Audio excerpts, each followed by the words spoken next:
Le bistrot vient d'être classé au patrimoine culturel immatériel. Derrière la formule honorifique, c'est la volonté exprimée de préserver un mode de vie menacé, et pas seulement en zone rurale. Il y a 30 ans, par exemple, à Paris, 50% des restaurants étaient des bistrots. Aujourd'hui, ils ne sont plus que 14%, un combat qui n'est cependant pas perdu. Sophie Brune, Cyril Théophilos. 2 tartares. C'est le moment où le patron du bistrot court partout. C'est juste la table de 2 qui est au-dessus, vous serez très très bien là. Trouver une table pour les clients de passage. Eh bien, prenez-la tout de suite, allez-y, parce que là ça va rentrer, ils vont vous la prendre. Et surtout, ne pas négliger les habitués. Comment tu vas? Ça va?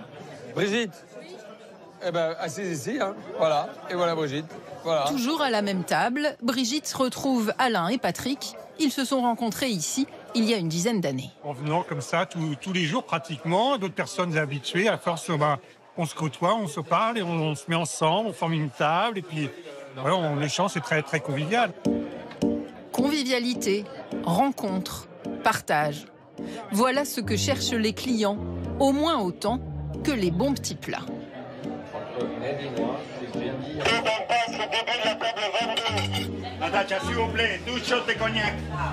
Une cuisine très soignée, faite maison, mais sans prétention. Autrement dit, en langage de bistrot, Si vous voulez, on n'est pas là pour farcir des cuisses de mouche, hein, très clairement. Hein. On est là pour faire une cuisine traditionnelle. C'est pour ça que là, vous avez trouvé la tête de veau, le rognon, la cervelle de veau, le foie de veau. Excusez-moi. Faut prendre le passe, là. Vous comptez le servir froid ou chaud? Et donc, si vous voulez, c'est des plats, c'est des madeleines de Proust. mais c'est bien avant le coup de feu du déjeuner que le bistrot s'est animé. Dès 7 h du matin, petit café au comptoir. Dans le quartier, les ouvriers de passage sur les chantiers croisent les habitués. C'est en forme. Ça va? Salut. Ça va bien? Salut, ça va bien. Pardon, 2 cafés s'il vous plaît, mademoiselle. J'ai mes habitudes. Depuis quand? Ah 30 ans.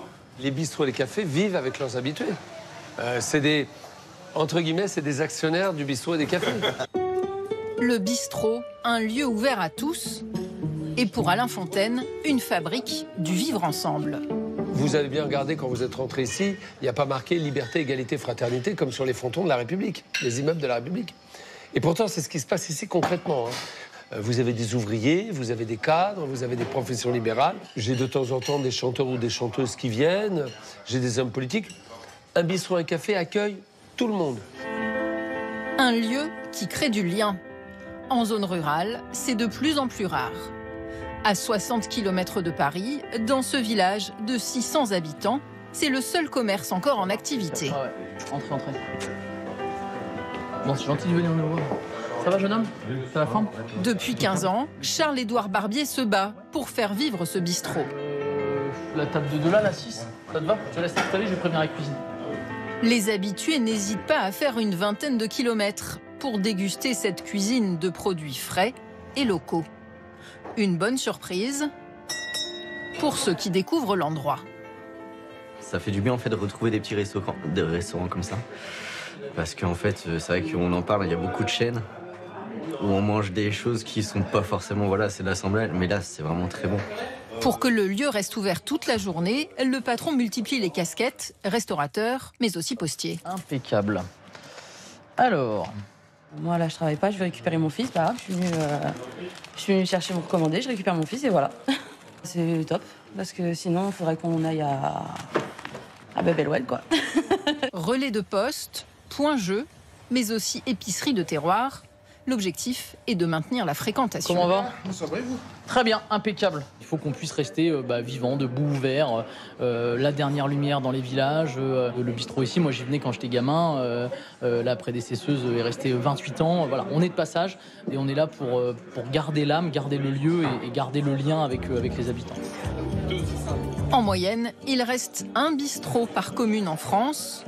Un patrimoine vivant, mais à défendre.